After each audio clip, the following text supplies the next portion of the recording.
बृहन्मुंबई यानी नगर निगम बीएमसी भारत ही नहीं बल्कि एशिया के सबसे अमीर नगर निगम के लिए चुनाव की प्रक्रिया चल रही है। करीब 4 साल के अंतराल के बाद बीएमसी चुनाव हो रहा है। इस चुनाव के बाद नगर निगम को अपनी एक नवनिर्वाचित परिषद मिलेगी जो देश की आर्थिक राजधानी मुंबई की बुनियादी संरचना, रोजमर्रा एवं विकास जुड़े कामों को आगे बढ़ाएगी।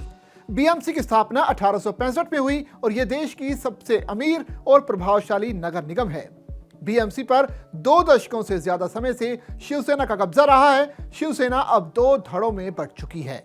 एक की अगुवाई दिवंगत बाला साहब ठाकरे के बेटे उद्धव ठाकरे कर रहे हैं, तो शिवसेना यूबीटी का नेतृत्व भी वही करते हैं, जबकि दूसरे धड़े शिवसेना का नेतृत्व महाराष्ट्र के डिप्टी सीएम एकनाथ शिंदे के हाथ में है।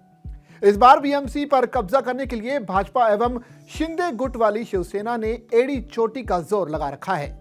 तो वहीं नगर निगम की सत्ता में बने रहने के लिए उद्धव ठाकरे ने अपने चचेरे भाई राज ठाकरे की महाराष्ट्र नवनिर्माण सेना यानी एमएनएस के साथ निभाया है। दोनों भाइयों के बीच करीब 2 दशक के बाद सियासी सुलह हुई है। वहीं कांग्रेस एनसीपी के साथ एआईएमआईएम भी चुनाव मैदान में है। ऐसे में इस बार का बीएमसी चुनाव काफी दिलचस्प हो गया है। यह कोई आम नगर निगम चुनाव नहीं है, बल्कि बीएमसी एशिया का सबसे अमीर नगर निगम है। इसकी वजह है बीएमसी का करीब 74,000 करोड़ रुपए का बजट, जो इसे भारत ही नहीं बल्कि एशिया का सबसे प्रभावशाली नगर निगम भी बनाता है। बीएमसी का सालाना बजट नॉर्थ ईस्ट के राज्यों अरुणाचल प्रदेश, सिक्किम और गोवा एवं हिमाचल प्रदेश से भी ज्यादा बड़ा है। बीएमसी का सालाना बजट करीब 74,000 करोड़ रुपए का है। स्टाफ की अगर बात करें तो स्थायी एवं अस्थायी कर्मचारियों को मिलाकर इनके पास करीब 1,15,000 कर्मचारी हैं। ये संख्या इसे देश का सबसे बड़ा नगर निगम बनाती है। बीएमसी के प्रशासन की पूरी कमान निगम कमिश्नर के पास होती है। ये एक सीनियर आईएएस ऑफिसर होता है जिसके पास एग्जीक्यूटिव अधिकार होते हैं।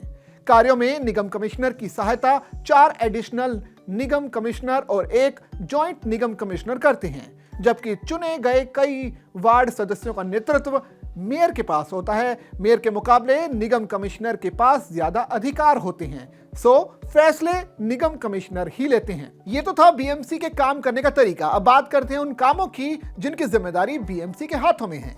बीएमसी निगम मुंबई की स्थानीय सरकार के रूप में ये काम करती है। लोगों को रोजमर्रा जरूरतों की सेवाएं उपलब्ध कराना इसी की जिम्मेदारी है।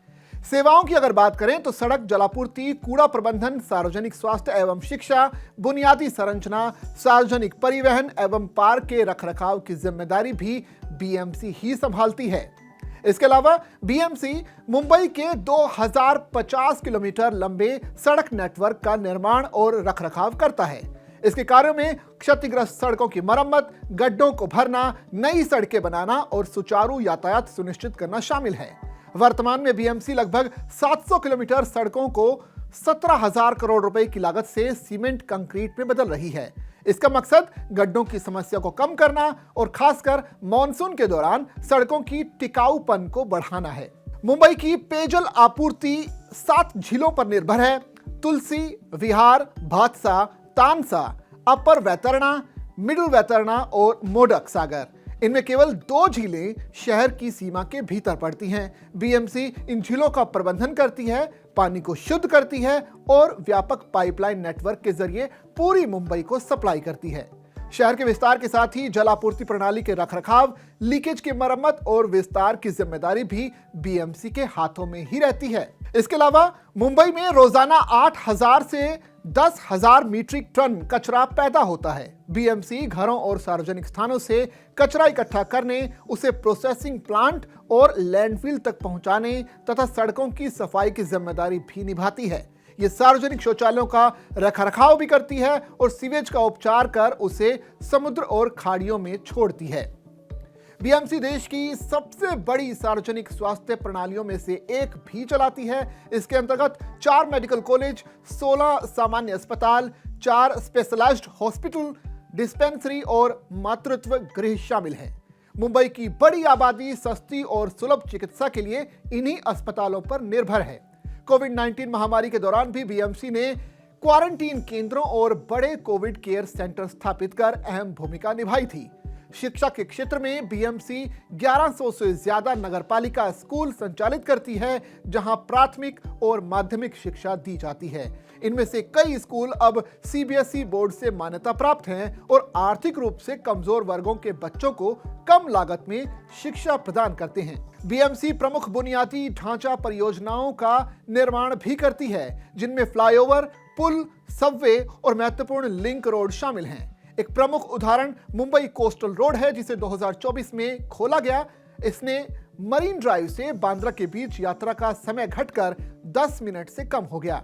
अन्य बड़ी परियोजनाओं में गोरेगांव मुलुंड लिंक रोड और वर्सोवा से भायंदर तक कोस्टल रोड का अगला चरण भी शामिल है। इसके अलावा बीएमसी शहर भर में 340 से ज्यादा पुलों और स्काई वॉक का रखरखाव करती है। इसके अलावा बीएमसी विद्युत आपूर्ति और परिवहन यानी बेस्ट की मूल संस्था भी है, जो कि मुंबई और उपनगरों में 2500 से ज्यादा बसें संचालित करती है। वित्तीय चुनौतियों के बावजूद बीएमसी नियमित रूप से बेस्ट को आर्थिक मदद देती है। चालू वित्त वर्ष में नगर निकाय ने परिवहन उपक्रम के लिए 1000 करोड़ रुपए आवंटित किए हैं। बीएमसी 26 फुट स्ट्रीट पार्किंग स्थल और 350 से ज्यादा ऑन स्ट्रीट पार्किंग स्थलों का प्रबंधन करती है। साथ ही ये शहर भर में 800 से ज्यादा उद्यानों और खुले स्थानों का रखरखाव भी करती है। वैसे यहाँ ये सवाल, इतना सब संभालने वाली बीएमसी का सालाना बजट करीब 74,000 करोड़ रुपए का कैसे हो गया? तो बीएमसी की कमाई कहां से आती है? दरअसल बीएमसी भारत की सबसे बड़ी टैक्स कलेक्शन करने वाली स्थानीय निकायों में से एक है। इसकी आय का मुख्य स्रोत प्रॉपर्टी टैक्स है, जो कि मुंबई में आवासीय, व्यावसायिक और औद्योगिक संपत्तियों पर लगाया जाता है।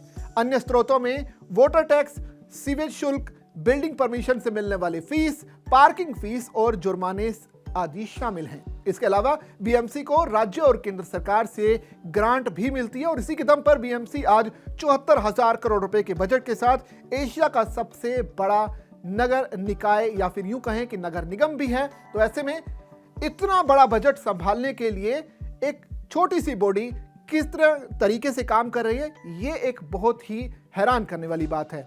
आपको ये वीडियो कैसा लगा? आप कमेंट करके हमें जरूर बताइए और ऐसी खबरों के लिए बने रहिए जागरण बिजनेस के साथ।